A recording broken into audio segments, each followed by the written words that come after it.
Olá pessoal, boa noite, como é que estão? Saudações. Já está começando a bater saudade já, viu? Bom, gente, então hoje vamos começar a falar, essa é a nossa último conteúdo para do primeiro bimestre, tá ok, gente? Então a gente estava um pouco atrasadinho, então vamos hoje finalizar o nosso conteúdo do primeiro bimestre, tá ok? Já na próxima semana a gente começa então o segundo bimestre, né? E aí só alertando, né, que a gente volta com aquele zigue-zague das disciplinas que a gente sempre tem, tá ok? Mas aqui a gente fecha hoje então o nosso primeiro bimestre com a temática categorização do patrimônio e a gentrificação, beleza? Então, o que que a gente vai ver hoje? A gente vai falar um pouco sobre as tipologias, né? De como observar esse patrimônio, né? De como entender essas tipologias do patrimônio histórico, tá ok? E aí a gente traz hoje o professor Hugues de Borram, tá? Para falar para a gente sobre essa classificação de tipologias de patrimônio histórico, tá ok?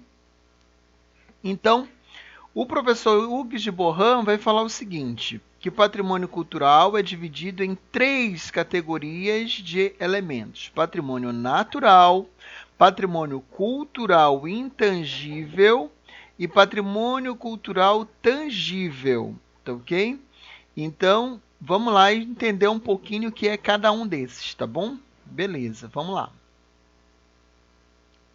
O primeiro, bens naturais, né? O patrimônio natural. Eu acho que esse é o mais fácil para a gente entender quando se retrata de ambientes naturais, né? Então, eu vou para Fernando de Noronha, né? Lógico, né? O que é que você vai ver em Fernando de Noronha, né? Ou seja, o patrimônio natural de Noronha, né? Arquipélago tombado. Então, é muito bacana você conseguir compreender que os bens naturais são reservas naturais, que vai envolver a flora, vai envolver a fauna, tá? Então, isso é importante. Por exemplo, quando a gente fala, por exemplo, das cataratas do Iguaçu, né? Nós sabemos muito bem que houve ali um processo onde houve a mão do homem, né? Aquilo ali, de certa forma, não é de fato uma coisa excepcionalmente 100% natural, né? Mas hoje a gente consegue compreender que aquela reserva, aquele conjunto todo, né, está ali, né? Está ali como um patrimônio natural, tá ok? Então também a gente pode entender como um patrimônio natural, tá ok? As praias da costa brasileira, né? E tantos outros arquipélagos, ilhas e tudo mais fazem parte desse contexto de patrimônio natural, tá ok?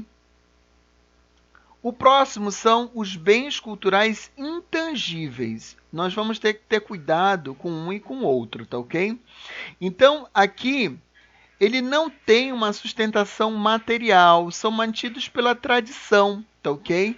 Então, não tem uma sustentação, eu preciso de algo, né, para que aquilo aconteça. Eu preciso de um espaço para que aquilo aconteça. Não, né? Por exemplo, o samba, né, a dança de roda, né? Eu posso fazer em qualquer lugar, né? Então, essa tipologia de bens culturais intangíveis é aquele modo mesmo, né? O modo de viver da sociedade, o modo de fazer as coisas estão intimamente ligadas a esse patrimônio. É o patrimônio intangível, tá? É o patrimônio imaterial? É o patrimônio imaterial. E aí a gente, com a classificação do professor Hugues de Borram, a gente consegue entender que é um patrimônio cultural intangível, tá ok? Então, como aqui o slide está falando, conhecimentos de técnicas, comidas, danças, costumes, rituais, mitos, jogos infantis, por aí vai. Ou seja, eu posso fazer isso em qualquer lugar, né? Eu posso dançar em qualquer lugar. tá ok? Então, isso é importante todo mundo entender. Quando a gente fala de patrimônio cultural intangível, de certa forma a gente está falando desse modo, né, de fazer, desse modo de manter a cultura, tá ok? Beleza? Agora vamos para o próximo. Esse aqui já é um pouco diferente, tá bom, gente? Esse aqui é um bem cultural tangível. Qual é a diferença do intangível para o tangível? O tangível, pessoal, ele é sustentado por elementos materiais, tá? Então aqui a gente consegue ver claramente, ó, né? Não sei se vocês conseguem entender essa imagem, mas essa imagem é, né, a lavagem das escadarias do Senhor do Bonfim, né? Então, entenda, só vai existir lavagem das escadarias se tiver quem? A escadaria, né? Então, a escadaria do Senhor do Bonfim, ela faz parte desse rito, tá? Desse rito cultural. Então, ou seja, é um patrimônio tangível, é aquele patrimônio que carece de um elemento material, tá ok? Então, é importante todo mundo entender que ele é resultante dessas duas categorias, né? Do bem móvel e do bem imóvel, né? Ou seja, do bem material e também do bem imaterial, tá ok? Então, isso é importante todo mundo entender. Os bens culturais tangíveis, eles têm esse foco, tá bom? Ok. E aí, pessoal, o professor Hugues de Bourrin fala só daquele do natural, dos bens tangíveis e os bens intangíveis, beleza? Mas aí agora a gente abre esse leque para vocês, para a gente conseguir compreender, tá? As outras classificações dentro da estrutura do patrimônio histórico. Então, nos resta lembrar, né, que os bens imóveis são aqueles que estão imobilizados. Então, aqui a gente está falando da arquitetura, estamos falando dos monumentos, estamos falando de cidades, de sítios arqueológicos e por aí vai, tá ok? Isso aqui é só para a gente fazer essa lembrança, né? Esses são os bens imóveis, né? Depois, os bens móveis vão ser todos aqueles que, de fato, a gente pode levar para um lugar e para o outro. Afinal, até casa paranaense a gente pode também estar trabalhando como um bem móvel e imóvel, não é verdade? Quando eu cheguei aqui, eu me assustei com essa possibilidade de levar uma casa de madeira de um lado para o outro, né? Então, de fato, a gente pode entender também que a casa paranaense ela tem essa estrutura de bens móveis e imóveis, tá ok? Mas aqui, de fato, o conceito de bens móveis está intimamente ligado a quê? A esse bem, né, que é as artes plásticas, é o mobiliário, são as ferramentas, são os documentos, né, são objetos arqueológicos, são peças pequenas que eu posso, né, manipular isso, tá? Então, de certa forma, isso são bens móveis, tá ok? Então, só para que a gente não esqueça disso. E aí, pessoal, eu acho que a gente entra agora dentro dessa classificação, que agora fica claro para a gente o bem móvel e o imóvel, né? E o imaterial, tá? E aí a gente vai ter o bem natural, o bem tangível e o intangível, né? Então, dentro do imaterial, a gente consegue entender claramente que a gente vai ter o tangível e o intangível, né? E dentro da classificação dos bens móveis, a gente pode ter, né, dos bens imóveis, a gente pode ter os bens imóveis, propriamente dito, mas também a gente pode entender a própria questão dos bens naturais, tá ok? Mas só para a gente, pelo menos, locar, né, na nossa situação. Não, por favor, não quero que vocês confundam a classificação do professor Hugues de Bourrin com a classificação maior que se tem. Tá? A classificação maior é os bens móveis, imóveis e imaterial. Ponto. Tá? Do professor Hugo de Borran, o natural, tangível e intangível. Tá, ok? Mas é só para que a gente tenha, né, onde é que encaixa, né, para que a gente perceba que há, de certa forma, uma justa posição aí que a gente pode fazer. Tá bom? Bom, gente, mas eu acho que eu iniciei a nossa aula lá no início do nosso curso de técnicas retrospectivas, falando justamente da importância, né, da arquitetura, dos bens patrimoniais, né, como fomento até do turismo, né? Muitas pessoas vão para a Europa, né? Até dei esse exemplo, muitas pessoas vão para a Europa para ver, né, a arquitetura, para ver, né, o Coliseu, para ver, né, o Arco do Triunfo e tantas outras coisas. São coisas que, de certa forma, são bens materiais, né? São bens imóveis, tá? E aí é bacana deixar claro que esses bens fazem parte, lógico, de um acervo cultural de uma dada sociedade, concorda? Né? Então é bacana a gente falar sobre isso, porque querendo ou não, então eu posso entender que esse turismo vai me dar essa abertura, né? O patrimônio histórico vai me dar essa abertura para o turismo, tá ok?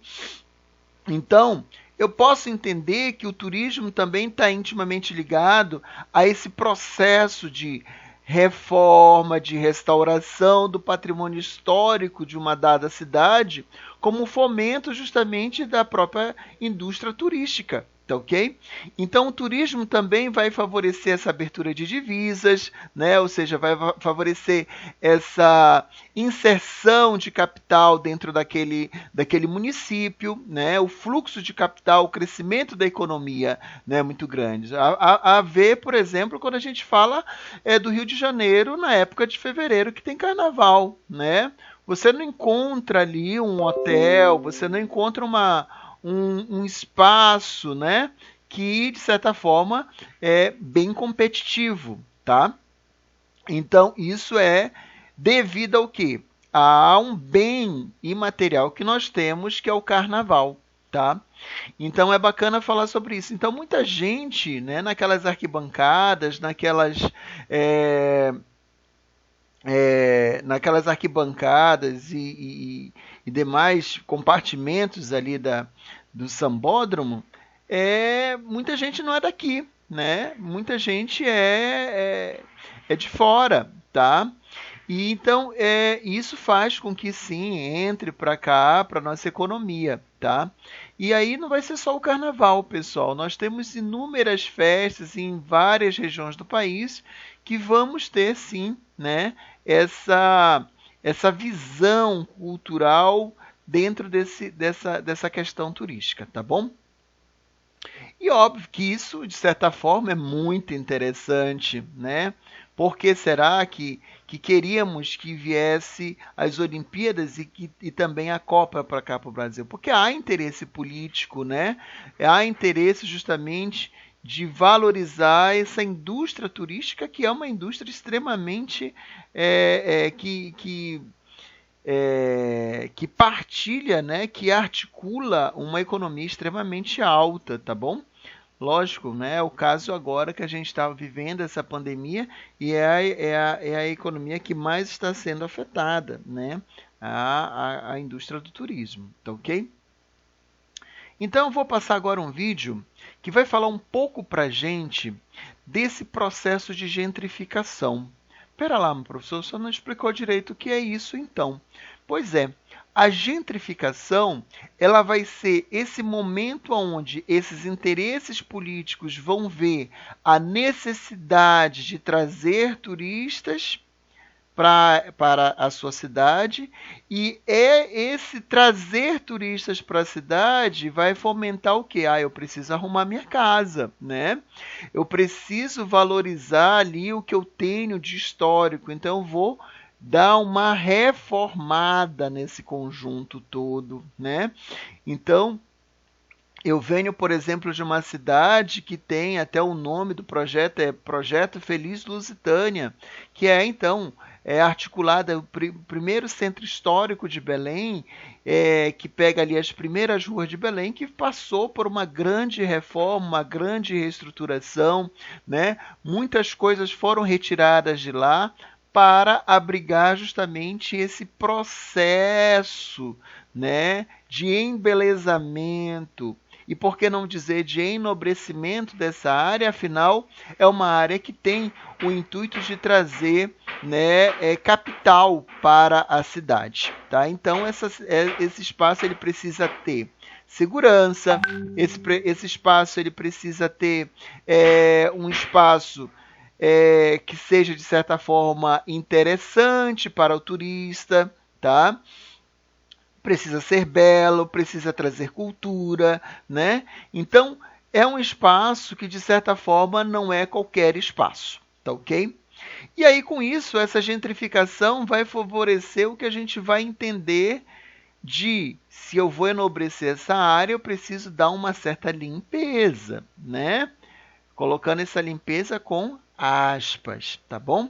E aí, então, esse favorecimento vai fazer com que aquelas pessoas próximas dali, que já viviam há muito tempo e tudo mais, que pagavam aluguel porventura, agora esse aluguel vai ficar um pouco mais caro, né? Porque a área vai ser enobrecida, vai ser valorizada, e aí essa pessoa não pode mais pagar, então ela vai ter que ser retirada, né? Assim, outras pessoas também começam a se retirar desse espaço. Isso é a gentrificação, pessoal. É o processo de enobrecimento de uma dada área histórica. E aí, então, eu trago para vocês esse vídeo que mostra muito bem todo esse processo, né, de gentrificação. Aqui a gente vai mostrar um pouco de São Paulo, tá? Dentro de um contexto maior, tá? Que não é apenas o contexto do patrimônio, mas vale a pena a gente entender isso como exemplo, tá bom? Vamos lá.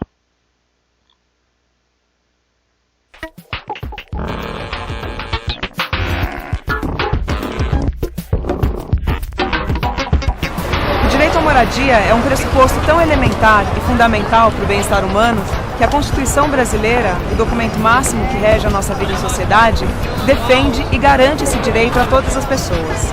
Acontece que, historicamente, em toda a sociedade brasileira, e de modo especial aqui na capital paulista, esse direito vem sendo desrespeitado sistematicamente por gestores públicos. Hoje, aqui em São Paulo, a gente vive um momento em que o desrespeito ao direito à moradia chega a níveis absurdos de agressão por meio de um processo conhecido como gentrificação. A gentrificação, ou limpeza social, é um conjunto de medidas urbanísticas cujo objetivo é expulsar a população mais pobre de uma região para dar lugar a uma população mais rica. O trânsito absurdo que se enfrenta na capital todos os dias é, em partes, resultado da construção desenfreada de prédios de alto padrão, que faz brotar muito mais veículos particulares de um mesmo metro quadrado. O transporte público lotado está ligado ao preço abusivo dos aluguéis nas regiões centrais da cidade. As pessoas de menor poder aquisitivo são obrigadas a se mudar para a periferia, longe de onde estão os empregos. Todos os dias, essas pessoas têm que migrar em massa para o centro expandido da cidade para poder trabalhar. Espaços públicos áridos, sem sombra, sem banheiro e sem nenhum lugar para sentar. Essa é a face mais higienista da gentrificação, que cria espaços públicos hostis exatamente para evitar o público indesejável. Em geral, ambulantes, moradores de rua e jovens de baixa renda que poderiam usar esse espaço para a prática de esporte ou qualquer outro tipo de lazer. O projeto jornalístico realizado por mim, Sabrina Duran, em parceria com a Repórter Brasil, tem como objetivo mapear esse processo a partir da gentrificação que vem sendo realizada no centro de São Paulo. A premissa é simples. Só quando se conhece a causa real de um problema e o seu mecanismo é que é possível aplicar a solução contra ele. Uma iniciativa como uma série de reportagens aprofundadas sobre o assunto, que estejam disponíveis para o conjunto de cidadãos se informarem e se posicionarem nesse sentido, é fundamental e é um ingrediente central de um processo de debate público na cidade. É fundamental que a gente possa, não só registrar esses processos, mostrar também como os movimentos populares estão organizando e fazendo o seu processo de resistência aqui na cidade de São Paulo. Infelizmente, a São Paulo que queremos está um pouco distante ainda. Para que ela possa ser realidade, é necessário que você entre nessa discussão. Contribua com o projeto e ajude a gente a fazer com que essas informações apuradas se transformem num instrumento concreto de resistência nas mãos das pessoas, para que assim outros processos de gentrificação não aconteçam, não só na cidade de São Paulo, mas em qualquer cidade brasileira.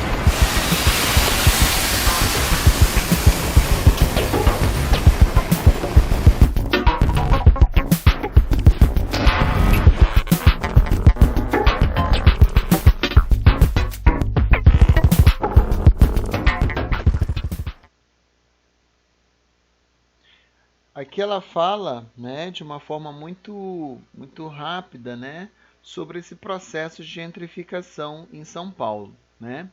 Mas outros vídeos vão mostrar espaços de São Paulo que vão passando por alterações, né? Aí aqui eu tenho como exemplo o que a gente chama lá de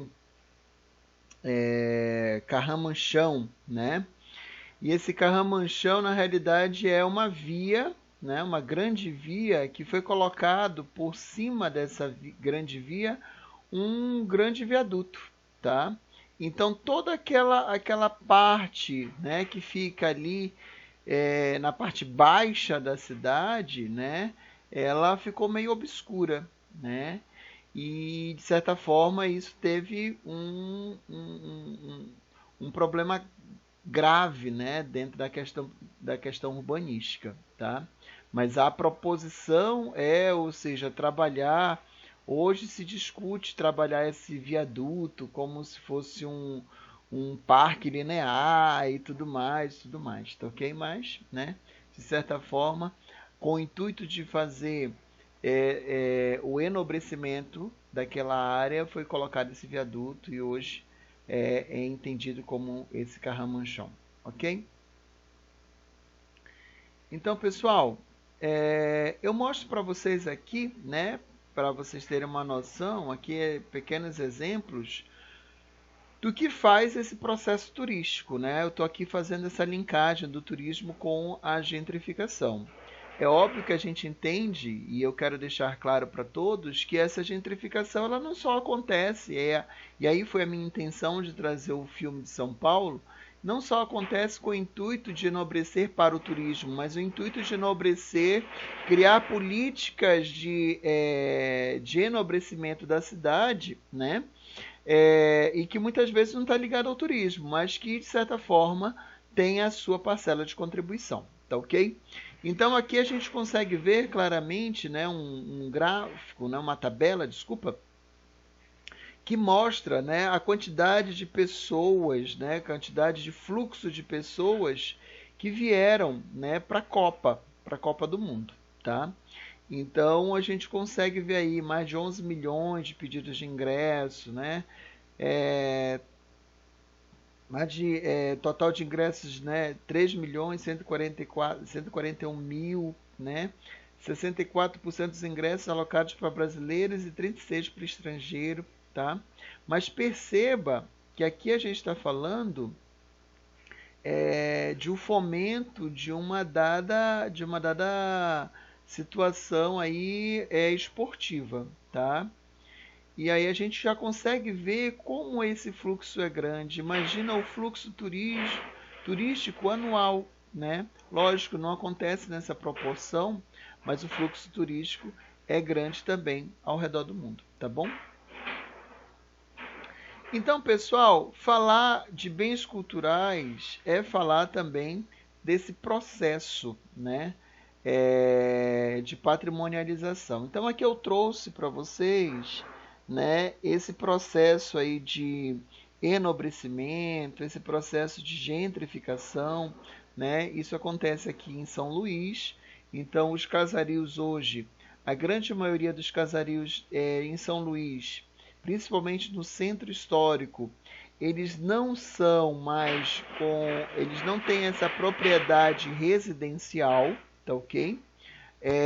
A propriedade agora, a grande maioria tem propriedade comercial, tá? Então, à esquerda você vê aí os casarios. À direita você consegue ver justamente esses casarios agora sendo lojas de souvenir, barzinhos, restaurantes, né? Ou seja, para proporcionar um gueto turístico, né? E isso está intimamente ligado a esse processo de gentrificação. Ou seja, é um processo que não tem o intuito de... É um processo que não tem o intuito de favorecer a vida como ela era ali. Não. Ela passa por uma alteração, sim. Ok? Tá? E aí, pessoal, eu trago para vocês, para a gente fechar as nossas ideias, né? Quando a gente está falando de uma estrutura de centro histórico, né? Eu queria falar para vocês justamente disso, né? Esse centro histórico, ele é aquele que teve pouco investimento no setor público, né? Instalação de serviços com baixa qualificação. Ele hoje é assim, tá?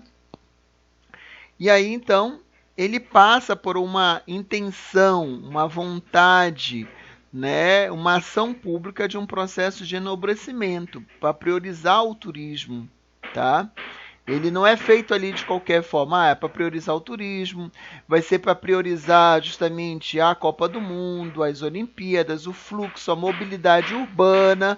Tudo isso foi pensado porque há uma quantidade grande de pessoas que vão trabalhar ali, que vão circular ali, e precisa ter a dita infraestrutura, né? Que foi tão discutida tanto na Copa quanto nas Olimpíadas, essa questão da infraestrutura. Tá ok? E aí, então, pessoal, há necessidade de uma limpeza, né, de uma varredura, né, para com que aquilo consiga ter espaço, criar outras situações, né? Então, a retirada da população em prol de uma revitalização, tá ok? É o que aconteceu aqui no Rio de Janeiro agora, né, com o tal do Porto Maravilha, né? Se você for ver lá, é uma estrutura extremamente, né, turística, onde possibilita, né, que os turistas possam andar por ali próximo, né, ao mar, e aí consigam ver, né, a parte histórica do Rio de Janeiro, tá ok? Mas para tudo isso acontecer foi necessário ali, né, a retirada de muitas pessoas, tá ok, pessoal? E aí isso é o que, gente, né? Então eu coloco para discussão. Isso é revitalizar, isso é restaurar. Isso é o que, né? Porque a partir do momento que eu faço isso, a impressão que nos dá é assim, poxa, que legal. O ponto positivo é que o prefeito está querendo fazer alguma coisa, o IPHAN está aí em cima para que não descontextualize a questão do patrimônio. Isso é muito bacana, então é visível, agora é notório, dentro das políticas de restauro e de revitalização do IPHAN, né, esse processo de salvaguarda do patrimônio. Então, vamos pensar nas placas, vamos pensar na iluminação, vamos pensar na pintura que essas fachadas tinham antigamente, e por aí vai, né? Mas não era de fato, né? Há um bom tempo não era de fato o histórico daquele espaço, né? Então aquele espaço passa por uma reestruturação, aquele espaço passa por uma revitalização com aspas, né? E aí a gente fica se questionando o que de fato é, então, né? Legal, poxa, eu fui lá no Porto Maravilha, gente, muito bacana. Eu fui no Centro Histórico de Belém, né, Feliz Lusitânia, ver tudo aquilo ali, a história ali, ó, nua e crua pra gente, a gente consegue ver os casarios, né, a revitalização de tudo aquilo. Parece que foi construído ontem, porque parece que está tudo novo, né? Então, mas aí fica essa discussão, tá? Dessa questão do turismo com a gentrificação e o patrimônio histórico. Tá ok? Então, é importante a gente pensar nisso. E aqui, pessoal, só para a gente, né, a nível de discussão, conseguir compreender. Isso aqui é Recife, tá? Isso aqui não é de fato verídico, tá? Essas duas torres, elas estão implantadas aí como um estudo, tá? E essas torres, então, a gente está falando de uma situação onde essas torres iam ser implantadas na orla, tá? Na orla do centro histórico. Eu creio que vocês consigam ver muito bem, né, a situação onde nós temos aqui uma estrutura, uma cota bem baixa, né? Conseguem ver, né? Então é por conta justamente dos casarios, né? Dos casarios da arquitetura antiga, tá? E aí a gente questiona, né? E aí, poxa, será que ia ser legal? Para fazer um prédio como esse, ia ter batistaca. E aí a interferência que ia dar isso, né? Nas casas, será que elas iam aguentar? Não, eu acho, não vejo nenhum problema nisso, né? O que é que vocês acham, tá? O empreendimento é composto por 2 torres com 40 pavimentos, cujas características arquitetônicas comprometem a integridade da área tombada, particularmente no que se refere aos aspectos de escala e relação entre espaços públicos e privados. Pretende-se discutir os impactos do empreendimento sobre o sítio histórico, demonstrar que seus efeitos na requalificação da área serão mínimos e sugerir empreendimentos mais adequados para promover uma requalificação do centro histórico, né? O Loureiro, então, fala sobre isso. Ele deixa claro, né, a discussão da inserção desse empreendimento.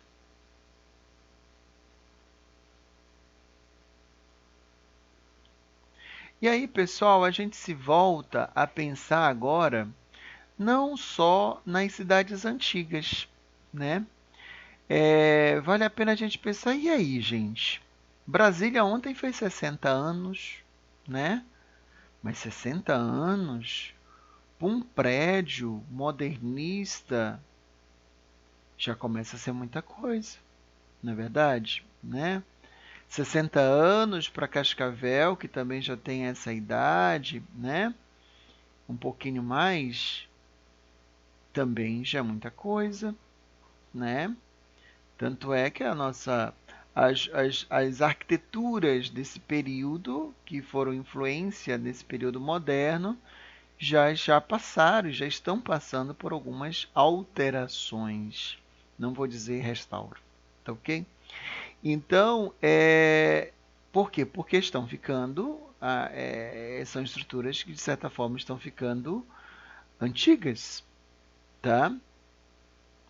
Então, é importante a gente entender que esse processo, tá, começa a gerar na gente também uma situação de entendimento de que há necessidade também de não somente preservar o patrimônio, né, antigo, lá do século XVII, do século XVIII, mas como também patrimônio do século XX, tá? Então, isso é importante. Confunde-se nas cidades novas a permanente construção e a ideia de restauração, as quais se imbricam na plasticidade sempre atualizada. O que quer dizer aqui, gente? Quer dizer justamente isso. Essa confusão do que é para ser revitalizado, do que é para ser restaurado e do que é para ser reformado. Eu acho que isso fica muito latente na nossa cidade, né? Ou seja, nós estamos aí, a cidade está beirando ali os seus quase 70 anos, está com 60 e poucos, né? Mas você consegue entender claramente isso, né? Ou seja, são construções que são modernas, então a gente pode fazer alteração, tá? Não pode, tá? Por quê? Porque ela já começa a entrar no patamar já de uma construção idosa, vamos dizer assim, tá? Uma construção que merece ser resguardada. Merece ser resguardada, né? E até ter cuidado com essa linguagem de atualização. Tá bom?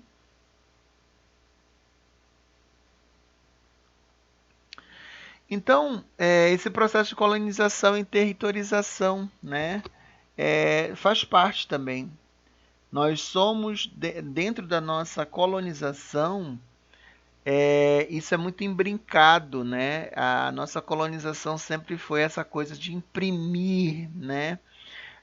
Imprimir aquela cultura, né? A gente tem essa coisa do português, né? De imprimir a cultura. Não, eu não quero saber do índio, eu quero imprimir a minha cultura. E esse processo veio criando a própria territorialização do Brasil, né? Ou seja, nos espaços, na própria cultura, tá? Então, a gente precisa entender isso claramente, que isso faz parte também do nosso processo cultural, tá? Pollock afirma que não vê a patrimonialização do presente como uma urgência do nosso tempo, né? E é verdade, né? Ou seja, principalmente as cidades novas. Então, não se pensa em tombar, não se pensa em criar critério de salvaguarda daquele monumento que já tem uma história na cidade. Não se pensa, tá? Isso não é urgência, tá? Esses procedimentos caracterizam todas as cidades brasileiras, mas nas cidades novas tais práticas são intrínsecas ao construto urbano. Na medida em que essas urbes recentes são marcadas pela velocidade, pela urgência em renovar sua própria estética, de acordo com os mais recentes materiais e dentro das mais odiernas tendências arquitetônicas. Simples, né, gente? Em prol dessa atualização, em prol de eu preciso fazer com que isso seja novo, isso aqui já está ultrapassado, isso aqui está over, né? Então eu vou fazer novo, né? Eu não vou fazer a revitalização, né? Eu não vou atrás de como fazer uma revitalização de uma dada situação, né? De um dado painel, de uma dada estrutura. Não, vamos fazer outro, vamos retirar esse e vamos colocar outro novo.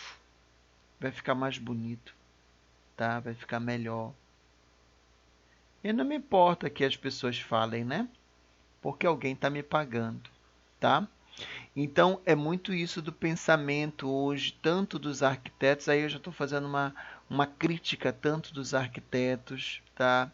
Que às vezes muitos arquitetos não têm essa consciência de patrimonialização, tá? E também é a crítica da educação patrimonial de toda a sociedade, mas só que eu não posso jogar pedra na sociedade se aqueles que de fato têm a estrutura técnica para preservar não aconselham seus clientes a preservarem, tá ok? Então, gente, essa era a minha pauta, tá? A nossa ideia hoje, a gente termina o nosso primeiro bimestre, tá ok, gente?